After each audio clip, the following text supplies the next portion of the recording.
mais les ministres aussi répondent convenablement aux questions écrites. lu ñu doon xaar ci premier ministre mooy mu ñëw ci wàllum rationalisation yi nga xamante ñi ngi ko doon junj ci yenn agence yi ñëw na ci bu baax a baax sa ministère dafa am ce genre de problème ñi tudd naan ay chevauchement dafay am ci parfois yenn agence yeeg yooyu la wala agence yoo xamante ni voilà dañ leen fi tegoon rek parce que tout simplement yaa ma neex fi nekkoon. oui am na quand même ay agence yoo xam ni en fait dépendre ñu directement ci sama ministère mais dañuy dépendre ci yeneen ministère xam nga li ñu fi fekk comme diagnostic mooy ne ministre bu ñëw da ngay xool les programmes les plus juteux nga fexe ba téye ko xam nga quand on voit l'exemple de l'ANPEJ ñu logé ko au ministère de la jeunesse parce que c'est l'emploi des jeunes non l'emploi c'est l'emploi que ça soit l'emploi des jeunes ou l'emploi des plus jeunes des moins jeunes ou bien des plus âgés. Effectivement.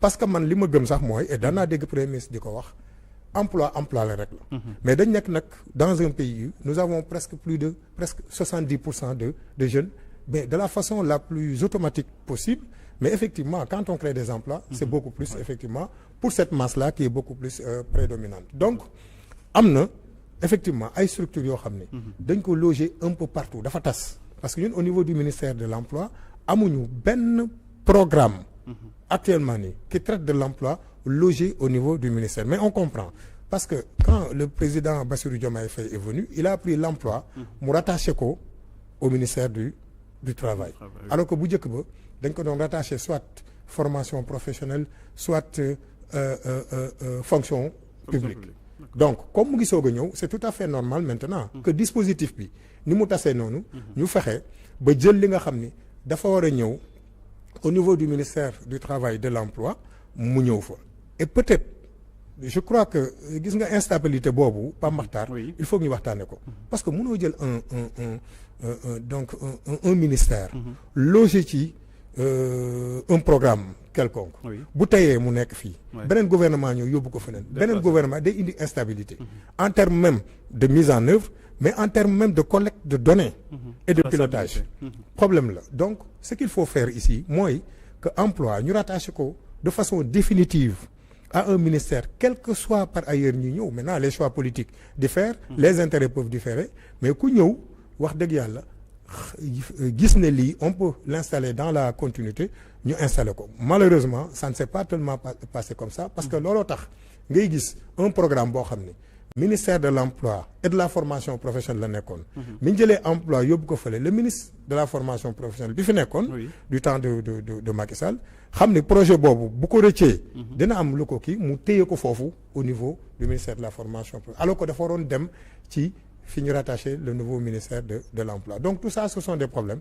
yoo xam ne fekk nañ ko fi le gouvernement est en train de travailler à regrouper ces différents programmes et peut-être même à rationaliser yenn yi nga xam ne wax dëgg yàlla donc utilité am gisuñu ko trop te day jël donc xaalis bu bëri.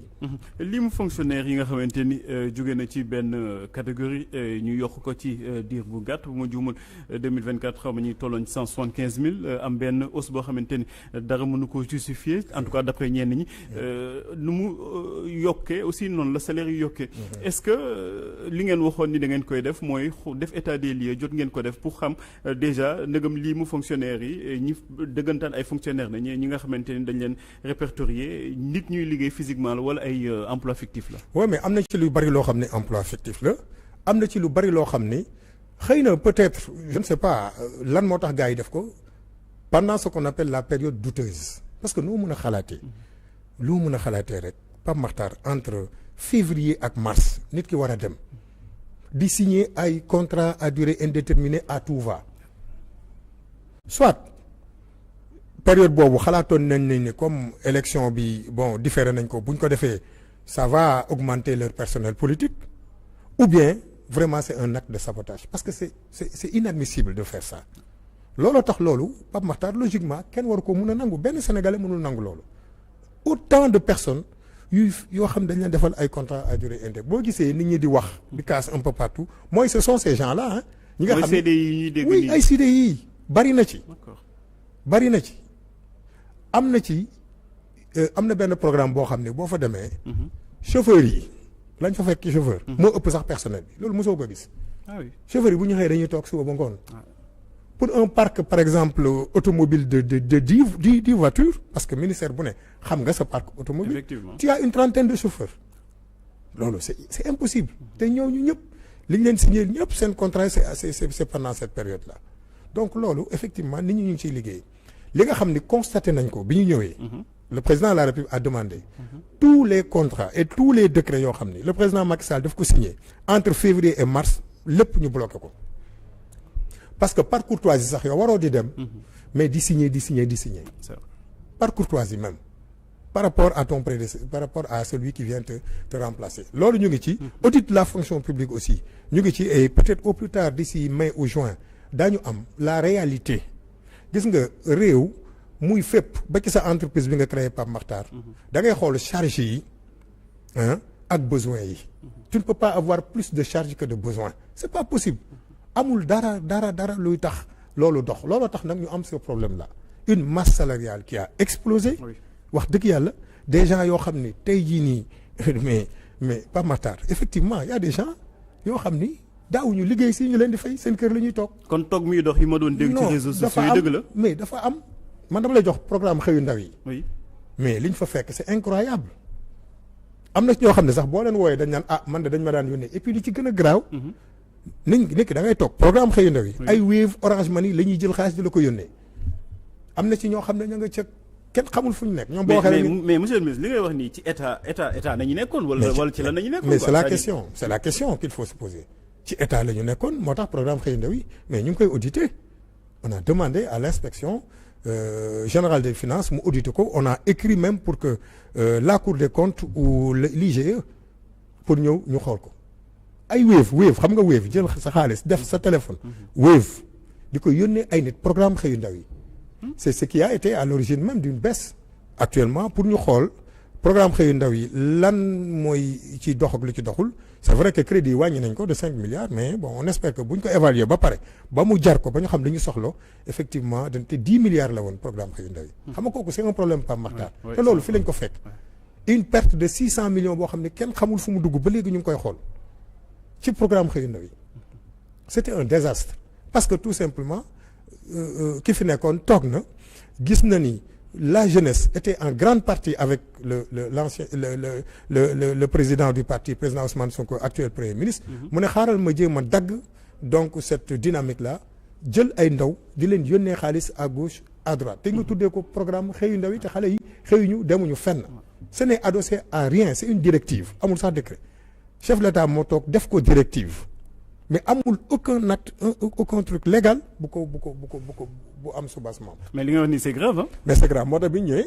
dañ ko évaluer si koy évaluer le temps de l'évaluer ci la ñu effectivement perte yenn de crédit mais on espère que peut-être dans le cadre de la grande coalition pour l'emploi bi nga xam ni moom war nañ ko développer sous l'égide du premier ministre.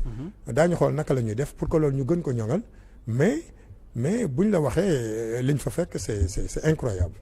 ba tey ci rationalisation bi nañuy des am na au-delà sax des institutions am na ay wala du moins au-delà des agences am na ay institutions yoo xamante ni dañuy am li ñuy tuddee ay fonds politiques est-ce que gouvernement bi dina envisager quand même remettre ces choses-là wala mu def ci un peu de l'ordre parce que aussi mënuñu institution bu nekk rek président bi dafay am benn fonds politique. oui heureusement pour nous que dissoudre nañu HCCT ak conseil économique heureusement. Et c'est combien? C'est des milliards qu'on a récupéré et ci loolu la ñu jël d'ailleurs sax en partie dugal ko ci recrutement 2000 enseignants yi donc xam nañ bu baax la ñuy def benn bi peut-être il y a à l'Assemblée nationale et c'est beaucoup plus une caisse sociale mais Pape Makhtar nekk naa 2 ans Assemblée nationale il y a une commission de contrôle budgétaire Assemblée nationale musul réunir c'est-à-dire que xaalisu Assemblée nationale tey jii nii xëy na le président El Malick Ndiaye bu defee audit dina la wax exactement fan la xaalisu assemblée mais la commission ne s'est jamais réunie alors que dans le règlement intérieur dañ ne commission bi war na chaque 3 mois chaque trimestre mu produire un rapport la commission ne s'est jamais réunie tey avec l'avènement de Pastef qui est majoritaire commission bi commencé réunir na mu ngi def ay liggéeyam et député yi chaque 3 mois te da ngay te xam nga dafa leer règlement intérieur du côté bi dafa leer da ngay ñëw en plénière nga présenter le rapport député yi bu ñu amee question yu ñuy poser par rapport à l'utilisation de cet argent là ñu poser ko parce que c'est l'argent du contrôle, c'est l'argent des Sénégalais. ñun on a décidé de faire comme ça. La commission bientôt bu defee son premier rapport dinañ ko présenter maintenant lépp loo xam ne nag dañ ko war a ñongal ci biir assemblée comme nag c'est deux pouvoirs. C'est le pouvoir exécutif et le pouvoir législatif séparés. ñun au niveau de l'exécutif daañu waxtaan ak président de l'Assemblée parce que crédit yi aussi ci ñun lay jógee. ñu xool lan la ñu mën a rationaliser au niveau de l'Assemblée nationale pour que lu mu tuuti rek mu am njëriñ ci Sénégalais yi. rapport boo xamante ne jot nañ ko produire mooy rapport Cour des comptes ñu ngi si doon xaar le